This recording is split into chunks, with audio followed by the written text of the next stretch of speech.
मित्रांनो, ज्या वेळेला आपण एखादी सेकंड हँड कार विकत घ्यायला जातो त्यावेळेला आपली एक साधी अपेक्षा असते त्या गाडीकडून की आपण विकत घेतल्यानंतर त्या गाडीने काही काम काढू नये, म्हणजेच काय तर ती जी गाडी आहे ती रिलायबल असावी. नमस्कार मित्रांनो, माझं नाव ओमकार राजूरकर आणि स्वागत आहे आजच्या या नवीन व्हिडिओमध्ये. आणि फ्रेममध्ये जी तुम्ही गाडी पाहताय ती आहे मारुतीची डिझायर, जी की सेकंड जनरेशन आहे. सध्या मार्केटमध्ये नवीन गाडी घ्यायला गेलात तर ती 4th जनरेशन डिझायर अवेलेबल आहे. पण जर तुम्हाला सेकंड हँड कार विकत घ्यायची असेल तर या गाडीचा विचार तुम्ही करू शकता की नाही, काय या गाडीचे पॉझिटिव्ज आहेत, काय निगेटिव्ज आहेत, कुठल्या चांगल्या गोष्टी आहेत, कुठल्या थोड्याशा गोष्टी अजून चांगल्या असू शकल्या असता, या सगळ्या गोष्टींचा विचार आपण या व्हिडिओमध्ये करूयात. मित्रांनो, माझी हाईट आहे 6 फीट आणि या गाडीमध्ये स्पेस कसा मिळतो माझ्यासाठी ते पाहूयात. तर ही जी आहे ही माझी परफेक्ट ड्रायव्हिंग पोझिशन आहे. लेगरूम तुम्ही पाहू शकतात मला व्यवस्थित मिळतोय. हा ॲक्च्युअली ॲडजस्ट पण करू शकतो मी. हेडरूम पण मला चांगला मिळतोय आणि या सीट ॲडजस्टमेंटनुसार मागे किती स्पेस मिळतो ते पण पाहूयात. मागच्या बाजूला पण जवळजवळ एवढा लेगरूम माझ्याकडे आहे आणि हेडरूम पण माझ्याकडे सफिशियंट आहे, म्हणजे एवढं हेडरूम जवळपास आहे आणि माझ्यासारखे 3 लोक या सीटवरती मागच्या आरामात बसू शकतात. बूट स्पेस जवळपास मित्रांनो एवढं मिळतं. एक्झॅक्ट नंबर्स मला माहिती नाहीत आता नेमकं किती आहे. आणि लोडिंग लिप पण खूप जास्त खाली नाही आहे, तर व्यवस्थित ठीकठाक बूट स्पेस पण यामध्ये मिळतं. आणि इकडं ना कुठलंही इन्सुलेशन किंवा कवरिंग नाही दिलेलं आहे, त्यामुळे वायर्स जे आहेत ना ते असे उघडे पडलेले दिसतात थोडेफार. तर मित्रांनो, आता येऊयात गाडीच्या पॉझिटिव्हवरती की काय पॉझिटिव्ह आहेत नेमके या गाडीचे. तर सगळ्यात पहिला आणि जो सगळ्यात स्ट्रॉंग पॉझिटिव्ह आहे ते आहे गाडीचा मायलेज. मारुती सुझुकीची प्रत्येक गाडी चांगला मायलेज देते, पण या स्पेसिफिक गाडीविषयी जर का बोलायचं झालं ना तर ही गाडी तुम्हाला हायवेवरती 18, 19, 19.5 पर्यंत देईल आणि ट्रॅफिकमध्ये म्हणजे सिटीमध्ये तुम्हाला एक 14-15च्या जवळपास देईल. पुण्यासारख्या ट्रॅफिकमध्ये म्हणजे जिथे खूप जास्त बंपर टू बंपर ट्रॅफिक वगैरे असतं ना, तर त्या केसमध्ये तुम्हाला 13-14च्या जवळपास सुद्धा देईल. आणि ते डिपेंड करते की तुमच्या ड्रायव्हिंग स्टाईलवरती सुद्धा. तुम्ही जर प्रत्येक गिअरमध्ये गाडी 4-4 हजार RPM पर्यंत ओढत असाल ना तर त्या केसमध्ये तुम्हाला होऊ शकतं की मायलेज थोडंसं कमी मिळेल. मित्रांनो, या गाडीचा अजून एक स्ट्रॉंग पॉईंट आहे तो म्हणजे गाडीची रिलायबिलिटी, म्हणजे जे लॉंग लास्टिंग ड्युरेबिलिटी आहे, जो टिकाऊपणा आपण ज्याला म्हणतो ना. तर ही गाडी जवळपास 11 वर्ष जुनी आहे आणि आज मी जेव्हा या गाडीला चालवतोय ना तर मला कुठलीही अशी कमी नाही वाटत आहे गाडीमध्ये. म्हणजे फॉर एक्झाम्पल आता 3rd गिअरमध्ये गाडी आहे आणि मी ॲक्सिलरेटर दाबलं तर गाडी जी आहे ती लगेचच रिस्पॉन्ड करते, म्हणजे इंजिनमध्ये कुठलाही लॅग नाही आहे. मॅक्झिमम लोकांना हीच भीती असते सेकंड हँड कार खरेदी करताना की गाडी घेतल्याच्या नंतर आपल्याला इंजिनमध्ये किंवा गिअरबॉक्समध्ये किंवा अजून दुसऱ्या काही पार्ट्समध्ये काम नको निघायला.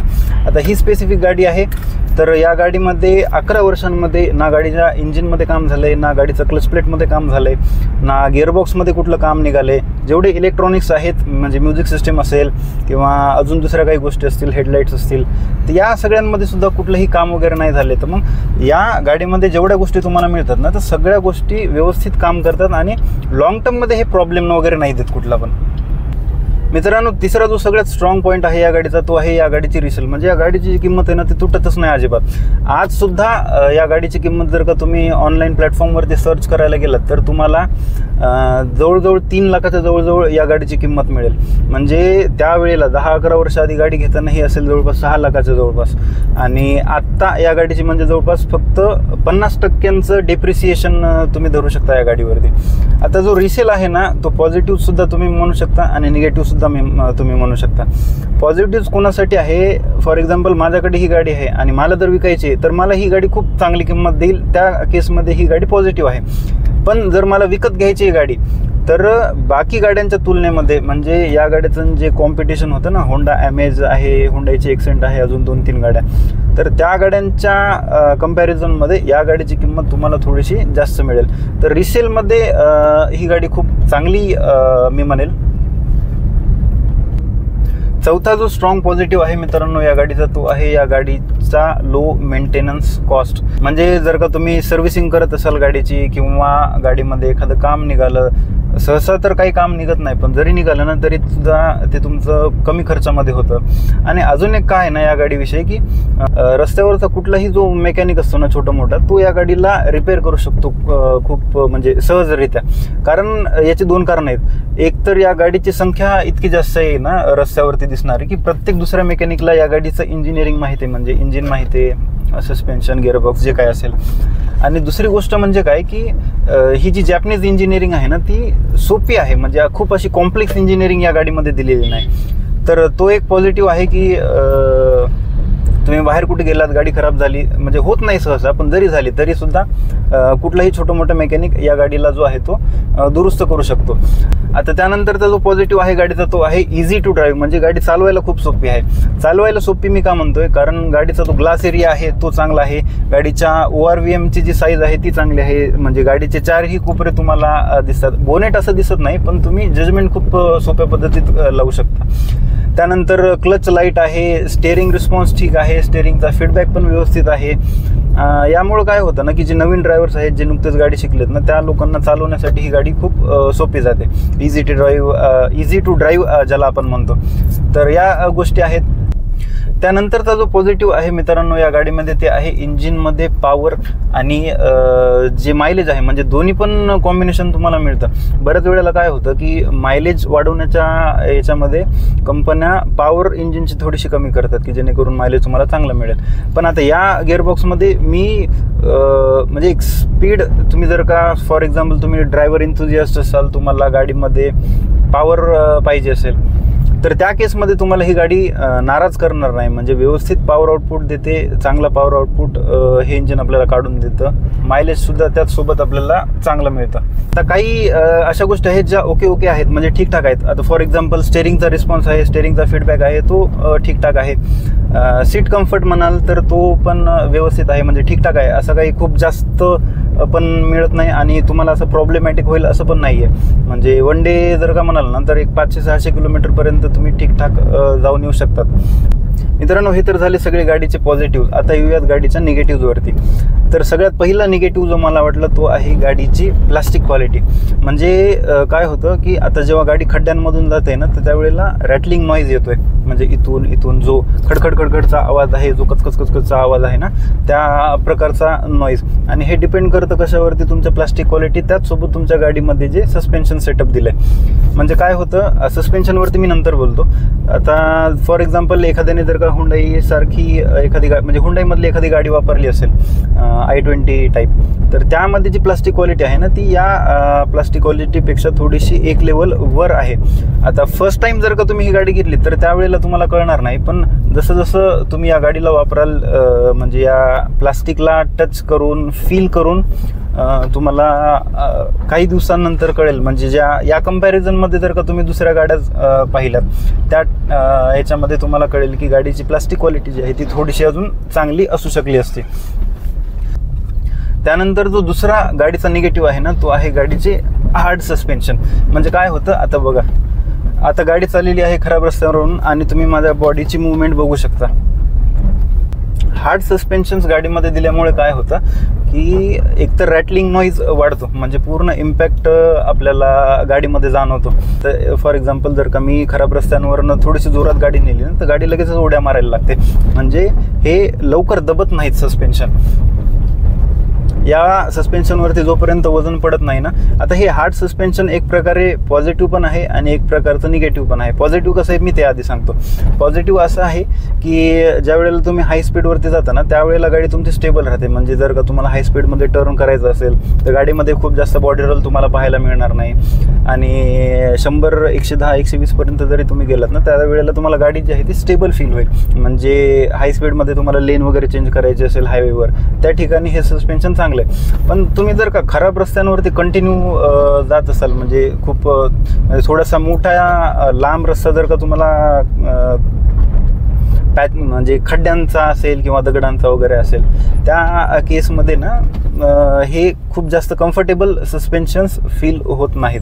म्हणजे हे जे आहे म्हणजे हे एक निगेटिव्हमध्ये येतं की खराब रस्त्यांवरती गाडी थोडीशी अजून चांगली असू शकली असती सस्पेन्शनच्या बाबतीत. आणि हार्ड सस्पेन्शनमुळं काय होतं की पूर्ण इम्पॅक्ट आतमध्ये येतो आणि यामुळे सुद्धा रॅटलिंग नॉईज गाडीचा वाढू शकतो. म्हणजे या प्लास्टिकमधून जे खडखडचा चरचरचा आवाज येतो ना तो हार्ड सस्पेन्शन्समुळे वाढू शकतो. जो तिसरा निगेटिव्ह मला असं वाटलं तो आहे इन्सुलेशनचा गाडीमध्ये, की इन्सुलेशन जे आहे ते थोडंसं अजून चांगलं असू शकलं असतं, कारण गाडीमध्ये रोड नॉईज थोडासा जाणवतो. ज्या वेळेला आपण हाय स्पीडमध्ये चालतो किंवा रस्त्यावरती चालताना काय होतं की छोट्यातला छोटा दगड, छोट्यातला छोटा खड्डासुद्धा म्हणजे आतमध्ये फील होतो आणि आवाजसुद्धा येतो त्याचा. तर इन्सुलेशन जर का या गाडीचं चांगलं असलं असतं ना, तर अजून म्हणजे त्या बाबतीत अजून एक्सपिरियन्स थोडासा अजून चांगला असू शकला असता. त्यानंतरचा जो मला निगेटिव्ह थोडासा वाटला तो आहे मागच्या सीट्सचा कम्फर्ट. आता तुमच्यापैकी खूप लोक या गाडीमध्ये बसले असतील, कारण आपल्याकडं फॉर एक्झाम्पल तुम्हाला जर का भाड्याने गाडी न्यायची असेल तर मॅक्झिमम तुम्हाला तिथे डिझायर दिसते. तुम्ही पुण्यामध्ये ओला उबर बुक केली सिडानमध्ये तर मॅक्झिमम चान्सेस असे आहेत की तुम्हाला तिथेसुद्धा म्हणजे डिझायरच मिळेल. म्हणजे ही गाडी रिअर सीटवरती जे पॅसेंजर्स बसलेले आहेत, ज्यांची हाईट थोडीशी जास्त आहे, त्यांना जर म्हणजे लॉंग टूर करायचं असेल फॉर एक्झाम्पल एका दिवसामध्ये 700, 800, 1000 किलोमीटरच्या जवळपास, तर त्यावेळेला बॅकपेनचा प्रॉब्लेम थोडासा होतो. असे खूप जास्त स्ट्रॉंग निगेटिव्ज या गाडीमध्ये पाहायला नाही मिळणार. हेच जे आहेत जे काही म्हणजे जे काही छोटे मोठे निगेटिव्ज आहेत ज्याच्यामुळे असा काही फार फरक पडणार नाही आहे गाडीमध्ये. कुठलीही जर का सेकंड हँड कार आपण विकत घ्यायला गेलोत ना, त्यावेळेला सगळ्यात महत्त्वाचा जो कन्सर्न असतो आपला तो की गाडीचं इंजिन, गिअरबॉक्स आणि बाकीच्या ज्या काही गोष्टी आहेत त्या व्यवस्थित असाव्यात, चांगल्या असाव्यात. आता कसं होतं, आपण एखादी बजेट सेगमेंटमधली गाडी घेतो आणि आपल्या ज्या अपेक्षा आहेत त्या आपण खूप जास्त करतो त्या गाडीपासून. तर असं नाही आहे, एक मिडल क्लास लोकांची जी रिक्वायरमेंट आहे ना, ती ही गाडी व्यवस्थित फुलफिल करते. आणि मी मॅक्झिमम लोकांकडे ही गाडी पाहिलेली आणि मॅक्झिमम म्हणजे प्रत्येक दुसरी तिसरी गाडी मला जी आहे ना ती डिझायर दिसते. आता मी गाडी चालवते ती समोर पण माझ्या डिझायर आहे. असे खूप जास्त काही निगेटिव्ज या गाडीमध्ये नाही आहेत. म्हणजे मी खूप शोधण्याचा प्रयत्न केला. या आधीसुद्धा मी डिझायर खूप चालवलेली आहे, पण खूप जास्त किंवा एक जे नोटिसेबल जे असतात ना त्या प्रकारचे कुठलेही निगेटिव्ज या गाडीमध्ये नाही आहेत. आता तुमच्यापैकी खूप लोक असं म्हणतील की निगेटिव्जमध्ये या गाडीची जी बिल्ड क्वालिटी आहे ती मी काउंट केलेली नाही, कारण या गाडीचं काय आहे ना, म्हणजे आता ही जी सेकंड जनरेशन होती तर ठीकठाक जेवढी असायला पाहिजे होती ॲडिक्वेट बिल्ड क्वालिटी, तर तेवढी मला असं वाटतं. म्हणजे तुम्ही फील करू शकतात की जसं डोर्समध्ये वजन आहे, बोनेट उचलून तुम्ही वजन फील करू शकतात. तर ठीकठाक बिल्ड क्वालिटी मला या गाडीची वाटली. यानंतरची जी होती ना, जी थर्ड जनरेशन डिझायर होती, त्या गाडीला खूप म्हणजे नाजूक बनवलेलं होतं की ती गाडी खूप जास्त नाजूक होती. म्हणजे यापेक्षा सुद्धा अजून त्या गाडीची बिल्ड क्वालिटी थोडीशी डाऊन होती. तर बिल्ड क्वालिटीबद्दल बोलायचं झालं तर ठीकठाक बिल्ड क्वालिटी मला वाटली, त्यामुळे मी निगेटिव्हमध्ये हा पॉईंट काउंट नाही केलेला. तर मित्रांनो, आता येऊयात कन्क्लुजनवरती की कुणाला ही गाडी घ्यायला पाहिजे किंवा कुणाला दुसरी गाडी कन्सिडर करायला पाहिजे. तर सरळ सरळ आहे, ज्या लोकांना फ्यूल इफिशियंट कार पाहिजे, ज्यांना गाडी घेतल्यानंतर जर विकायची असेल तर त्यांना त्यावेळेला जर चांगली किंमत त्या गाडीची पाहिजे असेल, त्यानंतर जर तुम्हाला एक लो मेंटेनन्स कार पाहिजे असेल, एक फ्यूल इफिशियंट कार पाहिजे असेल, एक साधारण सांगायचं झालं जर तुम्हाला एक टेन्शन फ्री गाडी पाहिजे असेल, तर ही गाडी तुम्ही नक्कीच परचेस करू. तर मित्रांनो, हेच सगळं होतं मारुती सुझुकी सेकंड जनरेशन डिझायरबद्दल. अपेक्षा करतो की हा व्हिडिओ तुम्हाला चांगला वाटला असेल. तुम्हाला कसा वाटला ते मला कमेंटमध्ये नक्की सांगा आणि भेटूयात अशाच एका नवीन व्हिडिओमध्ये. खूप खूप धन्यवाद व्हिडिओ शेवटपर्यंत पाहण्यासाठी.